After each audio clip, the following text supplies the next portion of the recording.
Hello, hello, j'espère que vous allez tous très bien. Je vous retrouve aujourd'hui pour une nouvelle vidéo accompagnée d'un petit assistant puisque je vais vous parler de mon accouchement, le jour voilà, où j'ai mis au monde notre petit Baptiste. Donc je vais vous raconter un petit peu le récit de cette journée, ou plutôt cette nuit, puisque ça s'est fait en pleine nuit. Et puis c'était un accouchement sans péridurale, donc je vais aussi vous raconter un petit peu comment j'ai ressenti les douleurs. C'était mon deuxième accouchement sans péridurale. Mon premier garçon, j'ai aussi accouché de cette façon-là. Et puis je vais vous expliquer peut-être aussi un petit peu comment j'ai réussi à gérer la douleur. Alors, c'est parti. Donc, tout a commencé le 19 septembre 2018, donc aux alentours de 22h45. Je commençais à sentir des petites douleurs dans le bas-ventre. Alors, ça avait fait comme en fait pour mon premier garçon, c'est-à-dire que j'avais comme une envie d'aller à la selle. Donc, ne sachant pas en fait si c'était réellement une envie d'aller à la selle ou si c'était le début du travail, je me suis dit j'attends. Juju, mon mari, était déjà en train de dormir parce que lui il était très très fatigué ce soir-là. Donc il était déjà en train de dormir, puis moi j'étais dans le lit tranquillement, je bouquinais et puis du coup j'attendais parce que je commençais à avoir quelques petits doutes. Et vers 23h, quelque chose comme ça, je commence à sentir un liquide couler. Donc là, pareil, quelques petits doutes, je me lève pour aller aux toilettes et là, plus aucun doute, c'était bien la poche des os qui venait de se rompre. Du coup, eh bien, je réveille mon mari, je lui dis que là, ça y est, ça va commencer, etc. Donc il se lève, il prépare les affaires, il met toutes les affaires dans la voiture. Voilà, moi je commence à travailler entre guillemets tranquillement, c'est-à-dire que je marche, moi j'ai besoin de beaucoup marcher, je me sens pas bien quand je suis assise ou allongée pendant le travail, donc du coup je commence à marcher, à penser un petit peu à toutes mes techniques de, de préparation à l'accouchement. Et vers minuit et demi, quelque chose comme ça, on se décide à partir. Donc bien sûr, on a réveillé notre premier garçon, on le met dans la voiture, etc. Et puis c'était ma maman qui venait chercher Clément donc à la maternité. Donc voilà, on se donne rendez-vous à la maternité. À la maternité, eh bien, on laisse Clément entre les mains de ma maman. Et puis Juju et moi, eh bien, nous voilà partis. Direction les urgences maternité pour rencontrer très certainement notre bébé. Donc, nous voilà arrivés à la maternité, la sage-femme m'examine. Alors, moi je me rappelle que pour Clément, quand j'étais arrivée à la maternité, mon col était déjà dilaté à 3. Donc pour le coup, j'espérais que ça soit la même chose pour Baptiste. Et puis en fait, pas du tout là, évidemment. Hein. Je suis arrivée à la maternité, j'étais dilatée à 1. Donc bon, j'étais un petit peu déçue en me disant mince, j'espère que ça va pas être trop long. Voilà, pour Clément, ça avait été assez rapide. Hein. Si vous voulez aller voir la vidéo, je vous mets le lien juste là de mon premier accouchement. Mais voilà, donc du coup, j'espérais que ça soit un peu rapide aussi. Bon, elle me met sous monito. Et puis, bon voilà, une demi-heure quoi. Et puis après, elle me dit, bah après, nous irons en salle de travail, etc. Alors, ouais, ok, bon, moi j'aime bien marcher et tout. Puis au bout d'une demi-heure, elle revient me voir et puis elle me dit, bon, les contractions sont quand même assez fortes, donc ben, vous pouvez aller marcher si vous voulez, tout ça, vous n'êtes pas obligé d'attendre dans une salle, dans une chambre, tout ça.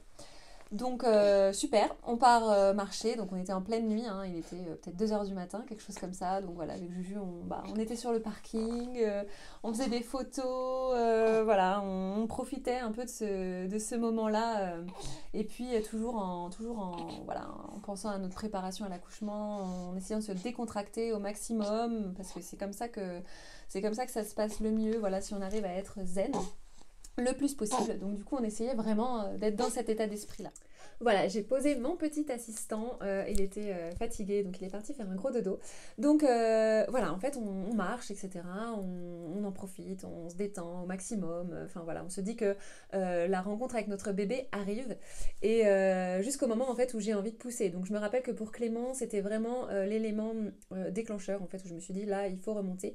Donc même chose en fait, là j'ai envie de pousser, donc on remonte. La sage-femme m'examine de nouveau, donc j'étais à 5-6 cm à peu près. Donc ça avait bien travaillé, mais il fallait encore attendre un petit peu. Elle me dit malgré tout qu'on va se mettre en salle de naissance. Donc on y va et juste le temps de changer de salle, en fait, de nouveau j'ai une contraction mais bien plus forte. Donc du coup elle me dit mais vous voulez que je vous réexamine? Alors moi je lui dis mais attendez ça peut avoir bougé comme ça en même pas une minute. Elle me dit mais oui bien sûr. Donc du coup, elle me réexamine et effectivement, j'étais passée de 5-6 à 7-8 cm. Donc ça avait pris 2 cm en juste le temps de changer de salle en fait. Donc assez impressionnant. Et puis elle me dit, bon, bah on attend encore un petit peu. Hein, voilà, on n'est pas encore à dilatation complète, tout ça. Donc on attend. Et puis vous m'appelez quand il y a besoin. À peine elle est sortie, j'ai de nouveau eu une contraction et là en fait je savais que c'était les contractions, enfin que c'était une contraction où voilà ça commençait à vraiment nettement descendre et pas à sortir mais presque quoi. Donc du coup je dis à mon mari rappelle-la, là il est là.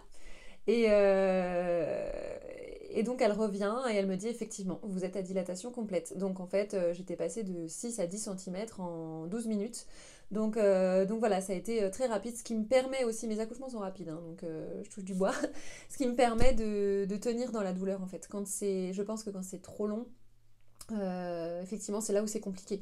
En fait, étant donné que moi j'ai vraiment, allez, 2 heures de travail, on va dire, intense et encore. Je les supporte largement. Ben, du coup, c'est forcément bien plus simple, si je dois dire simple, d'accoucher sans péridurale.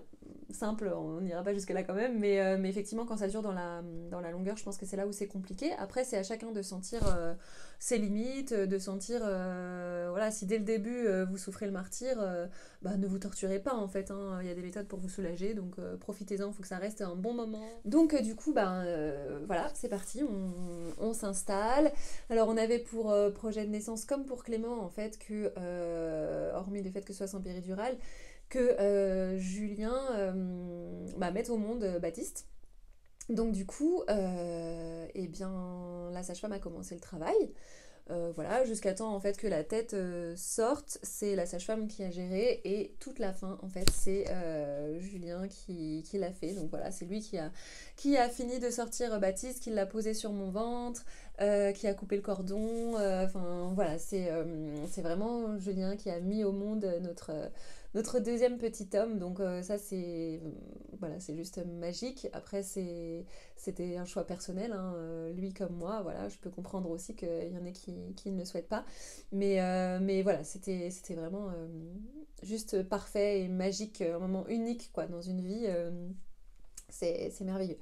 Donc voilà, et alors ensuite, eh bien, tout simplement, on est resté avec notre bébé, voilà, il pèse votre bébé, il le mesure, enfin il ne le mesure pas, il le mesure le lendemain. Mais enfin voilà, il regarde si tout va bien, etc. Ensuite on a fait la première tétée, puis voilà, on est resté 2 heures en salle de naissance tranquillement. Donc c'était vraiment bien. Donc il faut savoir qu'après, une fois que le bébé est sorti, il y a encore le placenta qui doit sortir. Donc là, c'est pareil, c'est encore quelques poussées, mais vraiment rien à voir, hein. C'est juste on pousse un tout petit peu, puis le placenta sort. Moi, dans les joies, j'ai été déchirée, comme pour Clément. Donc du coup, après, eh bien, il faut recoudre. Donc bien sûr, comme je n'ai pas de péridurale, il y a la possibilité, hein, de vous mettre un petit anesthésiant pour ne pas sentir les points. Pour Clément, j'en avais pas eu, et là, c'est pareil, elle me l'a demandé. Je dis bon, il faut que. Je lui ai demandé combien de temps il faut que ça va faire effet en combien de temps. Elle m'a dit 10-15 minutes. Moi, j'avais qu'une envie, c'était que ça soit fini. Donc, je lui ai dit non, non, bah, allez-y, recousez. De toute façon, très, très clairement, je ne sentais plus rien parce que voilà, il y a quand même un bébé qui était passé. Donc, du coup, franchement, voilà, ça piquait un peu, mais rien de bien méchant. Après, encore une fois, hein, on n'est pas du tout résistant de la même façon à la douleur. Donc ça, c'est vraiment personnel. C'est à vous de voir comment vous gérez le truc. Moi, le seul conseil que je peux vraiment donner, c'est que si vraiment à un moment donné, vous sentez que ça devient mais insupportable, demandez peut-être aux sages-femmes où on en est, où ça en est. Voilà, parce qu'on ne sait jamais, peut-être que c'est sur la fin et que vous pouvez encore tenir, et voilà. ou peut-être que ça progresse bien, ou peut-être, enfin voilà, demandez quand même pour savoir. Mais si voilà, on vous dit non, bah là vous êtes dilaté à 2 ou 3 et genre vous êtes au bout, euh, ne vous prenez pas la tête, ne vous prenez pas la tête, déculpabilisez-vous et puis c'est tout. Vous prenez la péridurale et votre bébé n'en sera pas moins bien, vous serez tout à fait sereine, votre bébé arrivera aussi sereinement. Enfin, y a aucun souci, il faut vraiment se déculpabiliser par rapport à ça. Moi, j'avais ça comme projet de naissance, mais vraiment, je ne me mettais pas de pression. C'est-à-dire que si je sentais que c'était pas possible, bah c'était pas possible et c'était pas grave. Voilà. Un accouchement se passe pas forcément comme on le rêve et malgré tout, la finalité, elle est de toute façon magique. D'accord. Donc du coup, faut juste avoir ça en tête, se dire que se dire qu'on va rencontrer notre bébé et c'est bien tout ce qui compte, qu'il soit en bonne santé, que vous soyez en bonne santé, c'est le principal. Donc vraiment, déculpabilisez-vous par rapport à ça. Et par rapport à la gestion de la douleur, donc moi comme je vous ai dit, la douleur je la gère assez bien. Les contractions, elles me font voilà, comme des douleurs enfin, des envies d'aller à la selle qui s'intensifient. Donc du coup, c'est largement supportable. Un autre conseil que je peux vous donner, c'est lorsque vous avez envie de pousser, ne vous retenez pas de pousser. Poussez. Moi, j'avais peur au premier accouchement, pour mon premier accouchement, comme j'étais pas à dilatation complète, au moment où je commençais à avoir envie de pousser, bah, j'avais peur de tout déchirer à l'intérieur. Mais en fait non, c'est ce qui permet d'ouvrir le col aussi, de faire descendre le bébé. Donc du coup, poussez, ne vous retenez pas, parce que si vous vous retenez, le bébé risque aussi de sentir qu'il y a quelque chose qui ne va pas, qu'il ne faut pas sortir tout de suite, et puis peut-être prendre une position qui ne convient pas. Donc ne vous retenez pas et poussez. Voilà, et donc la douleur, voilà, comme je vous dis, moi je la gère assez bien. Maintenant, n'hésitez pas vraiment à faire une bonne préparation, surtout si vous voulez accoucher sans péridurale, hein. Mais n'hésitez pas à faire une bonne préparation, à poser toutes les questions que vous avez en tête pour arriver vraiment le jour J avec le moins de doutes et de questionnements possible. Plus vous savez ce qui va se passer, plus vous allez être sereine face à ça. Donc vraiment, posez vos questions lors de la préparation à l'accouchement, même des questions bêtes, hein. De toute façon il n'y a pas de questions bêtes très clairement, à partir du moment où c'est une peur, il faut la poser, faut vraiment pouvoir en parler. Donc ça c'est hyper important, venez avec le moins de questions possible, venez vraiment avec un état d'esprit, ben voilà, je, je me détends, je vais rencontrer mon bébé, c'est quelque chose de beau, c'est quelque chose de bien, même si ça se passe pas comme j'ai rêvé, la finalité elle sera belle. Donc vraiment, voilà, la gestion de la douleur, moi je l'ai gérée de cette façon-là en me disant de toute façon que j'allais voir mon bébé et que ça allait être quelque chose de bien, que c'est pas une douleur inutile. Vous voyez quand vous vous cognez le coude quelque part ou le pied quelque part, ça c'est une douleur inutile. Mais là c'est pas une douleur inutile, c'est une douleur où voilà, bah, en fait vous aidez votre bébé à venir au monde. Faites-vous confiance, faites confiance à votre bébé, le corps a toutes les ressources pour pouvoir mettre au monde un enfant. Donc vraiment, faites confiance à tout ça. Et voilà, une bonne préparation. Moi, j'ai fait de l'hypnonatal et de l'aptonomie. Donc je vous laisse aller voir sur le blog, je vais vous mettre le lien si vous voulez en pièce, non, je vais vous mettre le lien en barre d'infos. Si ça vous intéresse, n'hésitez pas à me le dire en commentaire. Je pourrais aussi vous faire une vidéo sur mes préparations à l'accouchement. Mais voilà, l'hypnonatal, ça m'a vraiment aidé à visualiser, à poser toutes mes questions, à apprendre des techniques de respiration. L'aptonomie, c'était vraiment se connecter avec son bébé. Donc, hyper important à mettre en place aussi une préparation. Voilà, je dirais vraiment, essayez de venir sans questionnement, le plus sereinement possible, et puis mettre en place tout ce que vous avez appris lors des préparations, et faites-vous confiance. Voilà, à partir de là, vraiment, je pense que de toute façon, quoi qu'il arrive, après vous êtes entouré d'une équipe médicale et ça restera un très beau moment.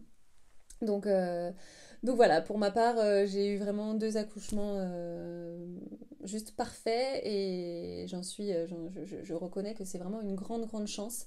Donc, donc voilà, je veux d'autres enfants, donc je souhaite que les autres ce soit pareil. Mais voilà, je suis aussi tombée à chaque fois sur des équipes médicales, mais juste exceptionnelles, que ce soit pour mon premier accouchement, j'ai eu une aide-soignante, mais juste parfaite, qui m'a accompagnée donc presque du début jusqu'à la fin en fait, qui m'a donné des super bons conseils, qui m'a soulagée. Voilà, le deuxième accouchement, j'ai revu cette aide-soignante d'ailleurs, ça m'a fait super plaisir, je l'ai revue après un suite de couche. Donc c'était juste génial de la revoir. Mais pour mon deuxième accouchement, c'est pareil, j'avais des sages-femmes parfaites. Enfin voilà, n'hésitez pas vraiment à poser vos questions et à discuter avec l'équipe. Voilà, n'hésitez pas à poser des questions en commentaire, je vous répondrai avec grand plaisir. Si vous avez des questionnements, des doutes ou quoi que ce soit, posez-moi les questions. J'ai fait de grosses préparations, que ce soit en hypnonatal ou en aptonomie. J'ai du coup recueilli pas mal d'informations. Donc vraiment, n'hésitez pas, je répondrai avec grand plaisir. Et puis si vous voulez aussi me raconter votre récit d'accouchement en commentaire, eh bien pareil, je les lirai avec plaisir. En attendant, j'espère que cette histoire vous aura plu. Je vous fais de gros bisous et je vous dis à très vite.